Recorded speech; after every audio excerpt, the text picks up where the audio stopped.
Hey, what's up everybody? It's Roo Tech, and today we'll be talking about Valorant and its incredible system requirements and what that means for you, whether you have a laptop, a cheap budget gaming PC, or want to use an old computer that has been sitting in the back of your closet for 5 years. During the planning phases of Valorant, the developers wanted to make a well-optimized game that could run at competitive frame rates for most people, and they did just that. Valorant does not require a good gaming PC by any means to run it at 60 or above frames per second. Now, right on the homepage of their website, it says, here's what we think it takes for you to trust a game enough to invest. 128 tick servers, at least 30 frames per second on most minimum spec computers, even dating back to a whole decade, 60 to 144 plus frames per second on modern gaming rigs, and a global spread of data centers aimed at less than 35 millisecond for players in major cities around the world. Pretty much what they're saying is that this game was made to run on pretty much any rig, anywhere. Now this may leave you wondering where you stand on the spectrum. Can I run mine at 30, 60, 100, 144 or above frames? Well, I'll answer that question for you. But before we start discussing the system requirements for Valorant, I would really appreciate it if you checked out my channel. I post PC tech videos, interviews, and other videos related to those topics. Also, if you have any comments or questions, drop a comment below. I'll try to get to you as soon as I possibly can. Like if you're enjoying the video, and subscribe if you enjoy the content you're seeing.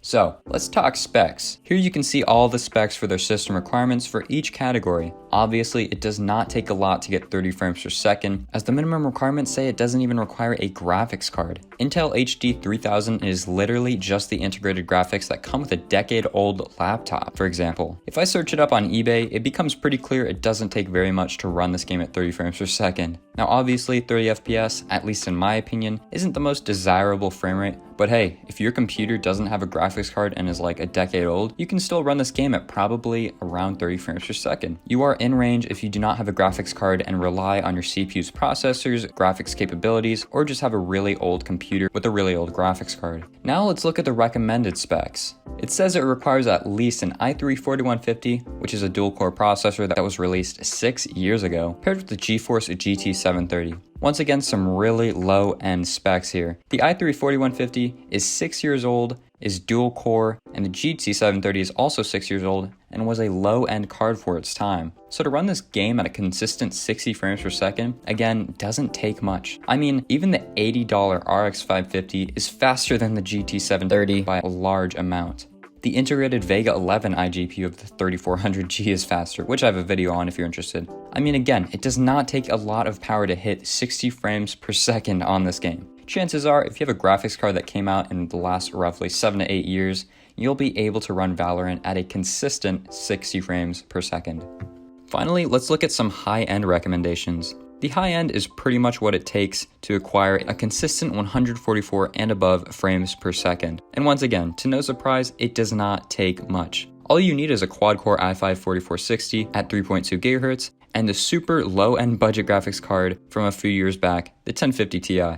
That means the most modern, cheapest graphics card it takes to run this game at 144Hz is the RX 570, which is a $110 component at its cheapest. In terms of the processor, you seriously just need a half-decent quad-core processor. According to CPU Benchmark, the Ryzen 1200, which is literally AMD's cheapest Ryzen processor, is better than the i5-4460 by a small percentage. So if it's not clear enough, you only need a below-average modern gaming rig to play at a consistent 144 frames per second on Valorant, which is great. Not only does that mean consistent performance for you, but also your teammates. And you most likely won't ever encounter a teammate complaining about lag spikes, at least in terms of frames. Now on my rig, I use an RX 580 with 4GB of VRAM matched with an i5-7600K and 8GB of RAM clocked at 2400 MHz. And I have never encountered a time where my frames dip below 144Hz or had any lag spikes. Obviously, Valorant doesn't have the best looking graphics, but hey, what did you expect from a game made to be able to run on overclocked potatoes? Pretty clear now that Valorant has made a great business decision, sacrificing graphics for better performance, as it is now the most popular streamed game on Twitch, and I'm pretty sure the most talked about overall game of April of 2020. Valorant is currently uniting low-spec toaster gamers with people that have NASA computer gaming rigs, and that's a beautiful sight. This game has brought a bright future, and I am glad that it is made for all types of gaming rigs. So yeah, that's gonna do it for this video. If you liked the video, drop a like. If you have any comments or questions about things I haven't covered, about whether it be the performance of your PC on Valorant or certain specs, whether they'll run this game at a specific frame rate, drop a comment. I understand that comments arise as you watch the video. And if you enjoy the content you're seeing, be sure to drop a sub. Thanks for watching. Peace out.